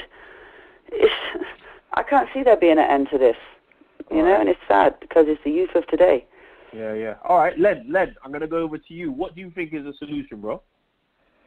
Boy, I don't know. I don't think, like Donna said, I don't think there's anything that's going to happen for now that is going to sort this bullshit out until, like, well, it's just going to get worse. It's getting worse and worse and worse. Remember, like, when we started off, it was fighting for us, innit? Like, they've gone on to stabbings and there's shootings going on. It's going to get worse and worse and worse. And, like, they're going to hear it soon. I think it's just going to be an everyday thing where you hear it. Oh, you think, oh, someone else got killed. Yeah, I mean, that's how bad it's getting. I mean, I don't think there's any form of stopping this at all. I think they've got a plan. They've made a plan. The government has put a plan into place, and it's working for them. So you as a parent, though, yeah? You as someone who's got 2 sons, yeah? What are you going to do to try and avoid your sons, and in fact your daughters, from being involved in this issue? Well, that's gonna be the best parent I could be, man.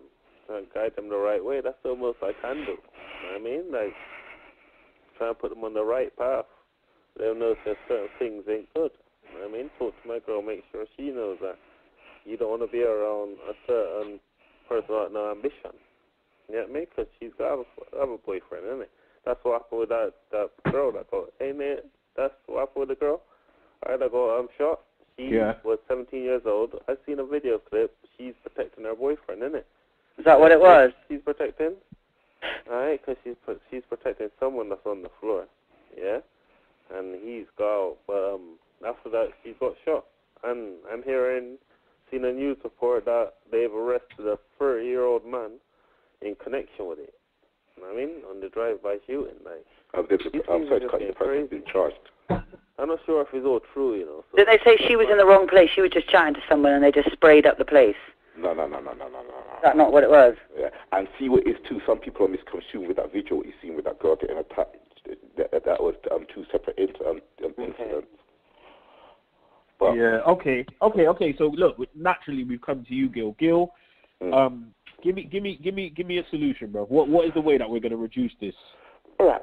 Me personally, this is like I said. Back to me, I'm opinion. I have got no big chase solution. What could this?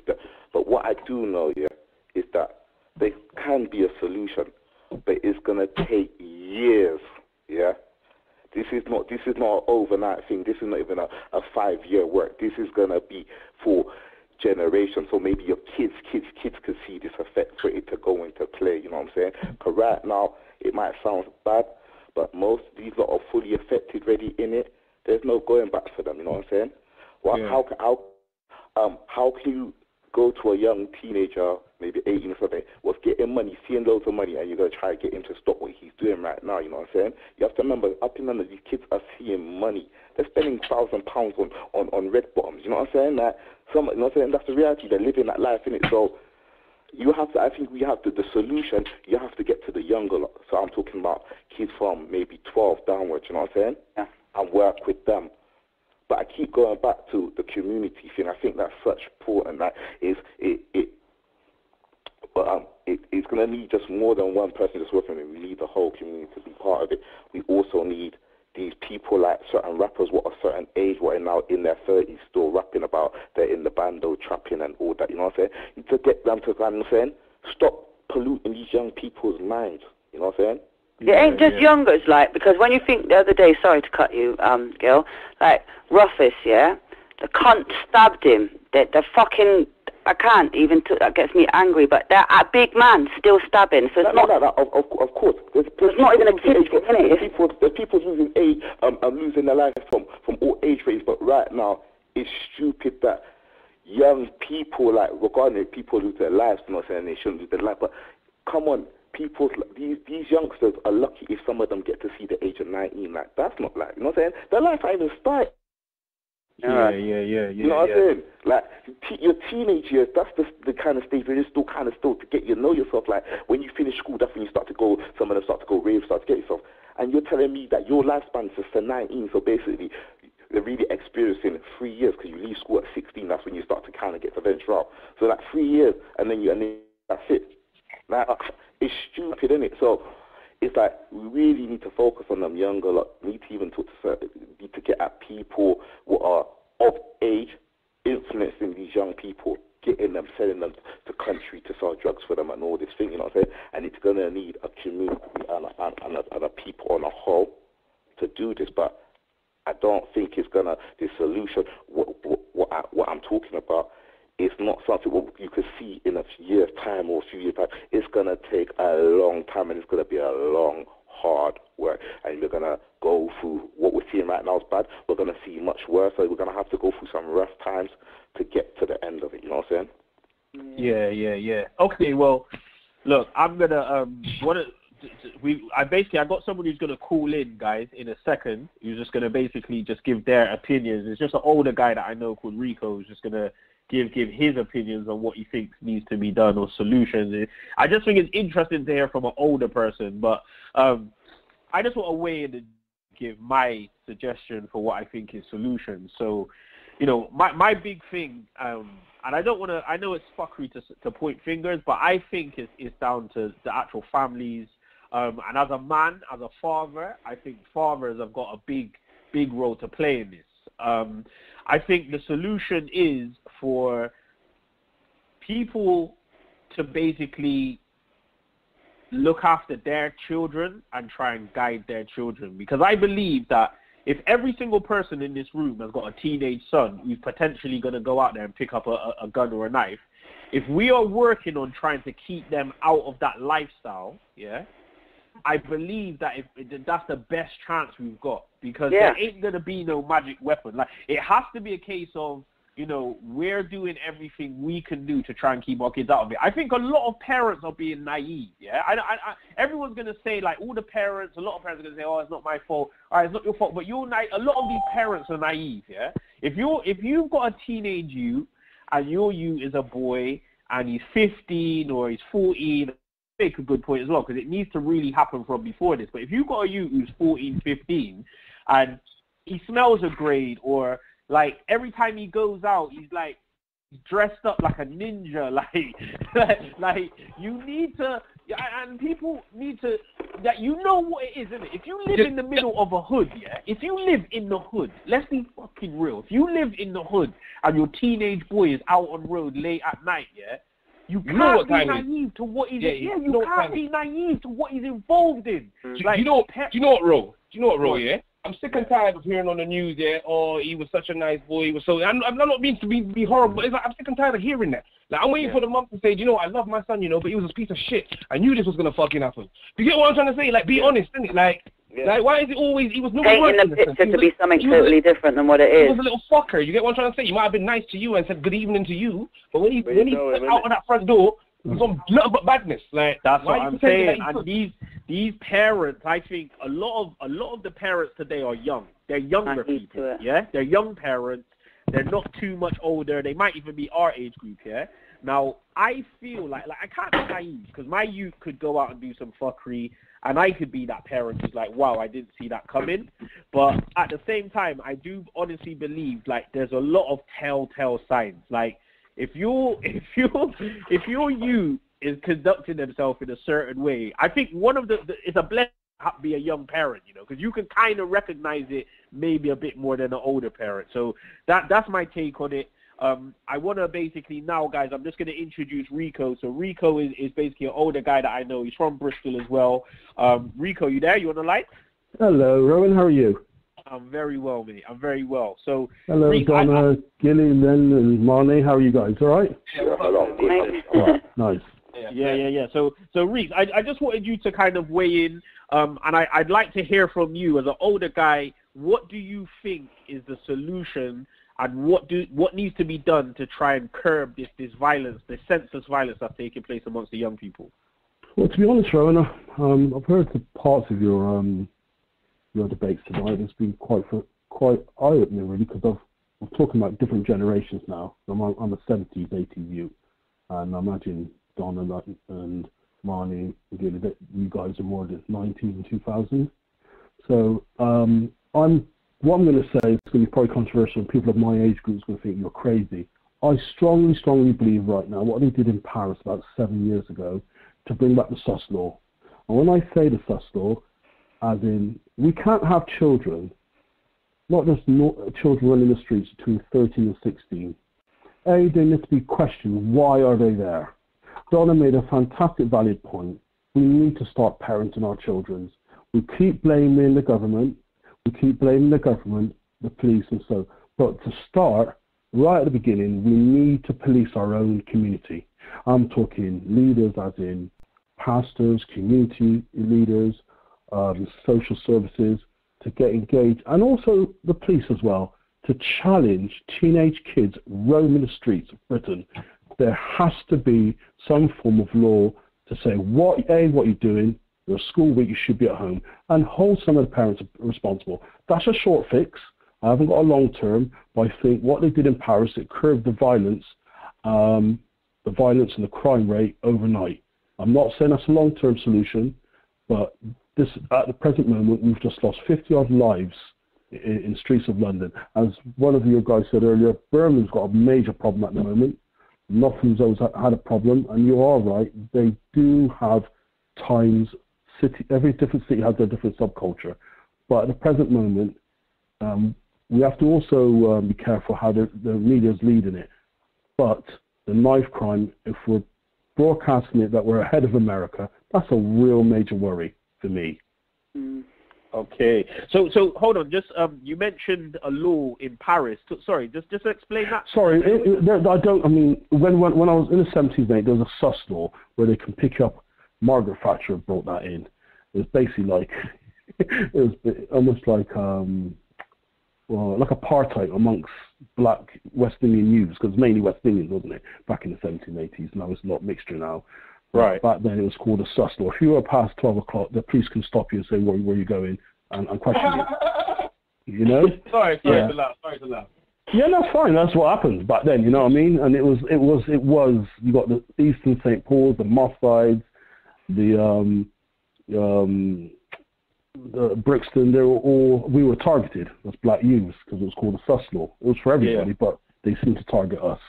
I strongly believe we should bring that back in, because I don't understand why we're having 12, 13-year-old kids on the streets roaming. And most importantly, what worries me, imagine you guys sound like your parents. Why aren't parents knowing who their friends are? Yeah, and where they are. And where they are. How could you not know where your kids are going? There should be a curfew, innit, on the age I think there should be a curfew. Yeah. Number 2, parents should know where their children are. And 3, know their friends and know their friends' family. Yeah. Rose, I mean, really new Rose, right? Come on, man. You've got to know where your 13-year-old daughter's going. Which house you're going. What friend where do they live? Where are the parents? You've got to know them. They're meant to be friends. Yeah. We don't even know where they are. That's the fundamental. That's like boxing. You've got to have a defense. You've got to have fundamentals. And these are just basic stuff. When the police come to your door, couldn't it be my Johnny? Couldn't it be my Junior? What do you mean you couldn't be? Where are they? They left at 4 o'clock. Well, 6 o'clock the following day, he was burgling someone's house. Yeah. We've got to know where our children are, and it's really important. Parenting is a big, major problem. I know we've got a lot of single parents amongst our people. I haven't got, as I said, Rowan, I'll make it very clear, it's just my view is a very short-term view at the present moment, because it is worrying, because now I'm telling my family members to be careful going to London. I would have never done that back in my day. Yeah. Careful going to London. A, you're an out-of-town man. B, you're chatting at the local girls. You're going to be in trouble. That shouldn't be happening. Yeah. Come on. Yeah, and that's the worry you got. It doesn't matter how bad, man, we all feel we're bad in our day. We're in different territories. We should be able to roam in everywhere, hail a next man or hail a girl. If you want to have a dance with a girl, you can have a dance with a girl. But now you're talking on postcodes. You're talking about point systems they're mentioning now. You man gets shanked, you get certain points. Come on. This is ridiculous. And these kids are carrying out, these are children, chipmunks in the forest, okay? We bears and badgers need to take control of these chipmunks. You know what I mean? And it is really, I know, sorry people, that's my style, how I talk. That's a great way of putting it. Right? Yeah, point. You cannot allow the chipmunks to take over the forest. It's impossible. I'm elevated. I'm a big brown bear. And I don't want chipmunks around me. I don't want that. I want to ramp and play and give them wisdom. Not watching that my paws going to get chopped off and my hair being stripped off me. We now have a fear of kids from the age of 13 to 21. Yeah. We have that natural fear. It doesn't matter how bad we are in our day. I'm an ex-flipping Special Forces bloke. I fear them. Yeah. It's true. Kids have no manners and no respect. They just don't have no respect. They don't care who it is either, whether you're authority, parent or teacher. It don't make no difference. They don't have no respect. And I think a lot of it is brought down to what you allow your kid to get away with at home. Sorry, that's what I think. Parenting, Donna, I'm going to echo what you said. You made a real good, valid point. And you said people might not like it, but it's the truth. What you allow your kid to get away with. So simple as that. You can't be going to school and slapping down teachers. Why did my son say that? What do you mean you haven't been to school this week? Why don't you not know? Yeah. The very basic stuff, man, And, you know, yes, come on, everybody likes a bit of fun. We all get in trouble, don't we? But you must know the fundamentals. Your children have to be under a roof. They can't be roaming street. Right. You can't turn your head when your child's coming through the front door with a brand new moped. Where's he getting that money from? Yeah. Come on, man. All the nice clothes. You know, trainers. I've got no disposable income to buy them things. How is a 13, 14-year-old, 15-year-old, 16-year-old, 17-year-old not going to work doing it? You have to take the reins. The thing is, it all boils down back into the parents, because the kid will say, when the parents ask, oh, where you get that? Oh, so-and-so, just my brethrens. And then it's done there. It's finished there. But then there's a lot of naive parents. Yeah. A lot of naive parents. And they're too busy doing what they're doing, so they don't business, you know. And when the kid says, yeah, I'm staying around so-and-so's tonight, they don't even know who that so-and-so is. Yeah, go on then, because it's a night off for them. Do you know what I'm saying? And I get that, but if we want to get engaged back and get our children back on it, as I said, mine is very short-term. There's a long-term solution, because I think Marnie and Gilbert said earlier on that is a culture, and it is a different culture now. You know, I think Marnie mentioned earlier on 120 years ago, and it was many streets of the world at the time was rough. Remember, our social modcoms have moved on, because people said, oh, there was no crime in the 20s and 30s. Yes, there was, or probably there wasn't, because everybody had the same. They had two tablespoons and 2 plates. Yeah, we've moved on. We've got curved TV, this, that, all sorts of different modcom, different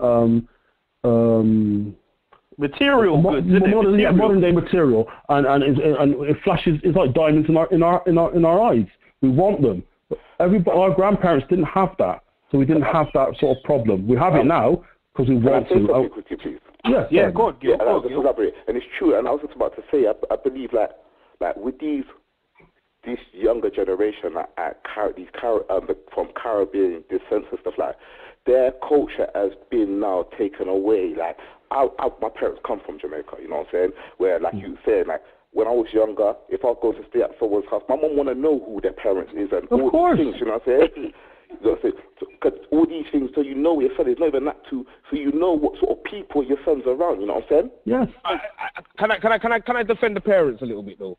Go on, buddy. Go on. Like, to have an advanced teenager, do you know how easy it is for an advanced teenager to pull the wool over their parents' eyes? Like, every parent loves their child and wants to believe that their child tells them the truth. That's where the parents are on the back foot anyway. And if you're smart enough, I used to pull the wool over my mom's eyes all the time. And when I think about it, I think, hey, how did I? But I weren't brought up in any kind of bad way. My mom's a decent woman. You get what I'm trying to say? And I appreciate I don't behave like that. I appreciate it, Marnie. But let's be honest.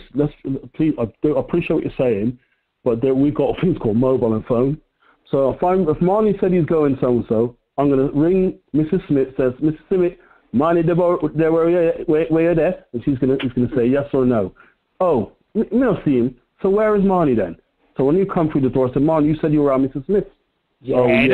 There's ways. That's simple procedures. There's many ways to get around that, man. Come on. You know, she never realised I was staying until later on, because the budget never tell her. There's many ways to get around that. You could be at the yard and then go out later. You could get a grown man to say, but I hear you, Ronnie, but if you're talking direct to the parents, and their parents are a mirror image of yourself, there's a starting point. That's what I'm saying is, Mary, there's a starting point, isn't there? If there's nothing done, we can't have this conversation. If there's a starting point and Marnie's meant to be there, right? I'm probably, as I said, I'm a decade plus older than you. So therefore, I know saying what my mum and dad's going to be doing. Do you know what I mean? They're coming looking on street for me. But it's different, a little bit different now, admittedly. But there's a starting point, because you weren't there. You weren't there at the beginning. I just want to say, like, me as a parent, like, I do... Sometimes my son makes me feel like I am different to his friends, because I do always say to him, where are you going? Who are you going out with? And then he might even say to me sometimes, like, I'm going to stay at so-and-so's yard. But I drop these ones to him, I drop these ones. I say to him, all right, you're going to go stay, like I'll say, you're going to stay at Marnie's yard, He'll be like, yeah, I'm going to stay at Marnie's yard, I'll be like, all right, you know what? I want Marnie to ring me, to tell me that you're staying there, I do that religiously, I don't even want mine. I want Marnie's mum to ring me. No. That's what I'm saying, though. It's a parent. It's a parent, isn't it? That's what I do. I get the parents to ring me. But basically, like, I understand the points. What both you making. Like, obviously, kids do pull the wool over their parents' eyes, and I would be naive to sit here and say my son's never done it to me. Obviously, he's done it to me at some stage, but I think it's about frequency. Like, if there's one Friday evening where your youth kind of gets one over on you, that's different. But I think a lot of kids who are in this gang lifestyle, there's a pattern. It's not just one Friday out of 6 months where it's been like, well, hold on a minute, you weren't where you said you were. These youths are involved in this gang shit. Like, they are never gonna be where they're saying they are. Do you get what I'm trying to say? So if the parents are paying attention, they're going to basically pick up on that. You see, we have to remember, up in London right now, some of these is not even that, cool, where I'm going. Some of them are not coming home days at times, you know.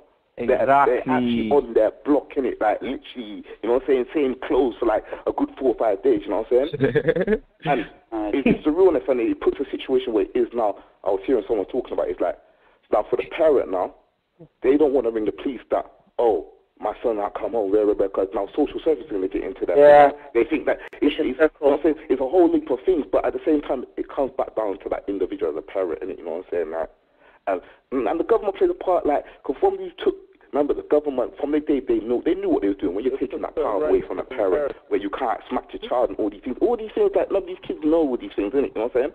Yeah. It's a real shambles. It's a shambles. It is. I say, listen, there's kids out there that'll tell their parents to fuck off, you know. Sure, you're mad. And say about, where are you going? Fuck off, that's my question. I'm going out. You get me? If you try and hold them, like you said, they've took away the rights. You can't hold your youth them again. You have to let them go. But you know what? You know what, Len? I'm pronounced them missing and all sorts of fuckery. You know what? You got the rights again to hit your youth.